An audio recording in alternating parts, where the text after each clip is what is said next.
Hello friends, welcome to my channel. இன்றைக்கி நம்ம சேனலில் சூப்பராக தக்காளி குருமா எப்படி செய்கிறதுன்னு பார்க்கலாம். இந்த தக்காளி குருமா எல்லாத்துக்குமே மேட்ச் ஆகும். இட்லி, தோசை, சாதம் எல்லாத்துக்குமே சூப்பராக இருக்கும். இப்போ வாங்க எப்படி செய்கிறதுன்னு பார்க்கலாம். இதுக்கு தேவையான பொருட்கள் என்னென்னு பார்த்துடலாம். கொஞ்சமாக உருளைக்கிழங்கு அரிஞ்சு வச்சுருக்கேன், கொஞ்சமாக கருவேப்பிலை, ஒரே ஒரு பச்சை மிளகாய், ஒரு சின்ன சைஸ் பெரிய வெங்காயம் அரிஞ்சிருக்கேன். பேஸ்ட் அரைக்கிறதுக்கு 3 மீடியம் சைஸ் தக்காளி அரிஞ்சிருக்கேன், ஒரு சின்ன துண்டு இஞ்சி, ஒரு 6-7 பல்லு பூண்டு. தேங்காய் பேஸ்ட் அரைக்கிறதுக்கு ஒரு அரை மூடி தேங்காய், கொஞ்சமாக பொட்டுக்கடலை, ஒரு ஸ்பூன் கசகசா. இது கூட இன்னொரு சீக்ரெட் இன்க்ரீடியண்ட் ஆட் பண்ணுவேன், அதை நீங்கள் வீடியோ கடைசி வரைக்கும் பார்த்தீங்கன்னா தெரிஞ்சுக்கலாம். இப்போ வாங்க எப்படி செய்கிறதுன்னு பார்க்கலாம். ஃபஸ்ட்டு நம்ம மசாலா பேஸ்ட் அரைச்சிடலாம். அதுக்கு தக்காளி, இஞ்சி, பூண்டு எல்லாத்தையும் ஒரு மிக்சர் ஜாரில் ஆட் பண்ணிக்கிறேன். இது நல்லா பேஸ்ட்டாக அரைச்சி எடுத்துகிட்டு வந்துடுங்க. இப்போ ஸ்டவ் ஆன் பண்ணி ஒரு வடை சட்டி அடுப்பில் வச்சிடலாம்.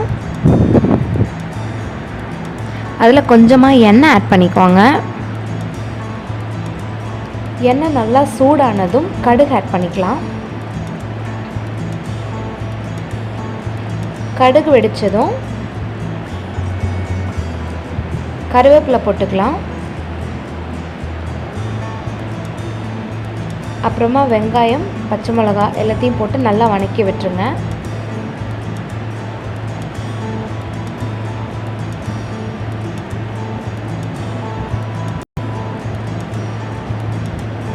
வெங்காயம் நல்லா கண்ணாடி பதம் வர வரைக்கும் நல்லா வதக்கிடுங்க.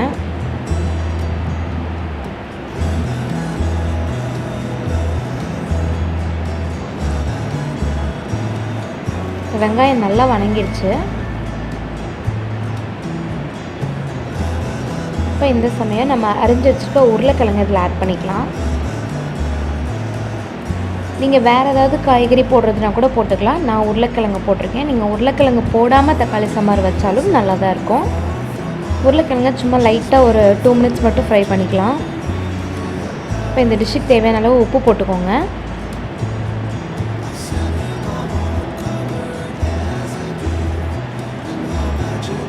அடுத்து நம்ம அரைச்சி வச்சுருக்க பேஸ்ட் இதில் ஆட் பண்ணிக்கலாம். தண்ணி ஊற்றிக்கோங்க, நல்லா கலந்து விட்டுருங்க. நம்ம இந்த குழம்புக்கு தேவையான மசாலாஸ்லாம் இப்போ ஆட் பண்ணிடலாம். ஒரு 1/4 டீஸ்பூன் மஞ்சத்தூள் ஆட் பண்ணிக்கோங்க.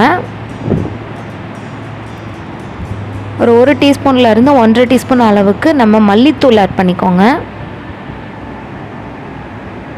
அப்புறம் ஒரு அரை டீஸ்பூன் அளவுக்கு நான் கரம் மசாலா தூள் போடுறேன். நீங்கள் வேணும்னா பியூர் மிளகாத்தூள் கூட போட்டுக்கலாம். உங்கள் காரத்துக்கு ஏற்ற மாதிரி மிளகாத்தூள் போட்டுக்கோங்க.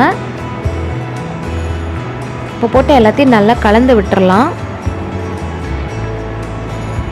இப்போ இதை ஒரு மூடி போட்டு ஒரு 10 நிமிஷம் நல்லா வேக விட்டுறலாம். அப்போ தான் உருளைக்கிழங்கு நல்லா சாஃப்டாக வேகும்.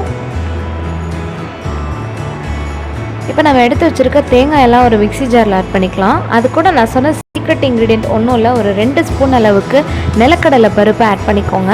அதனுடைய டேஸ்ட்டே ரொம்ப சூப்பராக இருக்கும். அதையும் ஆட் பண்ணி நல்லா பேஸ்ட் மாதிரி அரைச்சி எடுத்துகிட்டு வந்துடுங்க. ஹோட்டல் குருமாவில் வர டேஸ்ட்டுக்கு காரணம் இந்த நிலக்கடலை பருப்பும் முந்திரி பருப்பும் தான். இன்றைக்கி என்கிட்ட முந்திரி பருப்பு இல்லை, நான் ஆட் பண்ணல. நீங்கள் முந்திரி பருப்பை ஆட் பண்ணிக்கிட்டிங்கன்னா இன்னும் சூப்பராக இருக்கும். இப்போ உருளைக்கிழங்கு ரொம்ப சூப்பராக வெந்துடுச்சு. இப்போ நம்ம அரைச்சி வச்சுருக்க அந்த தேங்காய் பேஸ்ட்டையும் இது கூட நம்ம ஆட் பண்ணிக்கலாம்.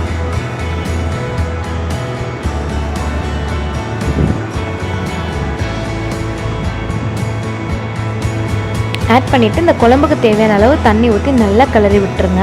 இந்த தேங்காய், நிலக்கடலை பருப்பு, பொட்டுக்கடலை, கசகசா இது எல்லாத்துல இருக்க பச்சை வாசனையும் கொஞ்சம் போகட்டும். நல்லா கொதிச்சு வரணும், அது வரைக்கும் விட்டுருங்க.